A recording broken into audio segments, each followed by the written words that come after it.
Hello everyone, and welcome back to FilmBook Review, an official YouTube channel of FilmBook, featured in Google News, IMDb's news desk, and a member of the Critics' Choice Association. FilmBook is an entertainment industry news website that reports on the film and television show industries in the United States and across the world. Today on FilmBook Review, I will be reviewing the film The Cow, a movie that screened at the 2022 South by Southwest Film Festival. The Cow is directed by Eli Horowitz, written by Eli Horowitz and Matthew Derby, and stars Winona Ryder, Dermot Mulroney, John Gallagher Jr., Owen Teague, and Brianne Ju. This is the Cow movie review, and there will be spoilers. If you like our movie reviews, please like this The Cow film review, as that helps us out with YouTube's algorithm, and consider subscribing. Once subscribed, click the bell notification box and you're all set.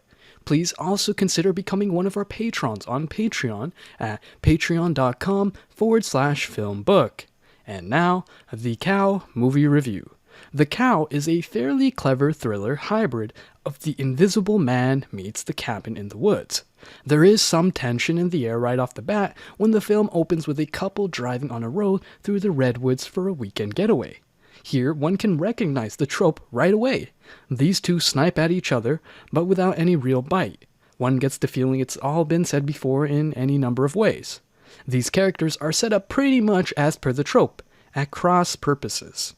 Max had pre-arranged their holiday. He seems keyed up with excitement, even nervous. Wearing a heavy metal t-shirt, he's like a big kid, teasing and provocative. By contrast, Kath, a floral shop owner, is resigned and distracted. At any moment, one might expect Max to say, "Are we there yet?" or Kath to correct his grammar. The tension ramps up when Kath and Max arrive at the remote cabin after dark and discover the cabin has apparently been double booked. A brooding young man stomps out and definitely in no mood to negotiate. In fact, he's downright confrontational. Call the owner? No can do, too far out, bad cell reception, yes, of course. This is a clever device on the part of the writers, as there is no accounting for this young man's antagonism. Nonetheless, when anyone else might face off the rude young man, Max remains inexplicably jovial. Kath, on the other hand, clearly hears alarm bells go off in her head, wanting nothing more than to get the hell out of there.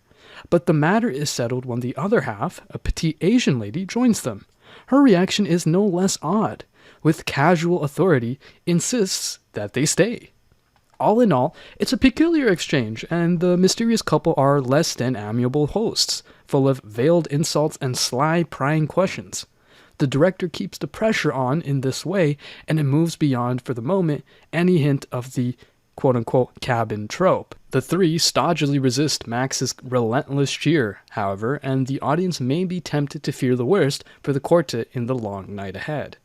But Kath awakens to bright sunshine the next morning, alone, with all of her body parts. She finds her brooding host crying as though his heart is breaking. He shares the news that Max has run off with his partner without so much as a goodbye. With no further explanation and nothing else to go on, Kath leaves, and good riddance to bad rubbish. After all, skipping off would not exactly be out of character for Max. In most situations, an independent, self-respecting adult female would be content to let it go at that. But despite a few stabs at plausible rationalizing, the situation nags at Kath. She starts with the obvious. She calls the cabin owner to fish for information about the homewrecker Asian lady. The scheme backfires when the scientist shows up at her home, a grizzly hot mountain man type, also scientist who dropped out of research, so he says, for ethical reasons. There's a spark between them and they team up, of course. The game is on. It's not difficult to predict some of the events that follow. There's some suspense as the plot thickens, but the strength of the performance gives it some energy and it coasts along. Long story short, Max never absconded. The couple held Max prisoner, comatose in a nearby shipping container as a healthy, quote-unquote, clean source of body fluids. In short, a cow for immortality experiments conducted by the broody guy's dad, the mountain man scientist himself. But Kath shows major moxie. She manages to lock everyone inside the container. Certainly, the director and writer managed to avoid the modern movie thriller tropes, but by default was left with an older one. The obsessive scientist driven mad through the pursuit of his research, much like Dr. Frankenstein or the character of Griffin in The Invisible Man. The measured exposition and careful timeline cross-cutting maintains the decent amount of suspense there is, and, as noted, the performances by these talented veterans move the plot admirably. At the end of the day, while the story doesn't push the envelope, there's plenty on the ball to appreciate in this modernized B picture. And that brings us to the conclusion of this The Cow movie review. I'd love to hear your thoughts on it below in the comments section. If you liked what you heard during this review, please like this video and subscribe to this channel. Please also visit and subscribe to our podcast channel at FilmBook Podcast and our trailer and reaction channel at FilmBook Trailers. Thank you for viewing, and you can watch one of these reviews next.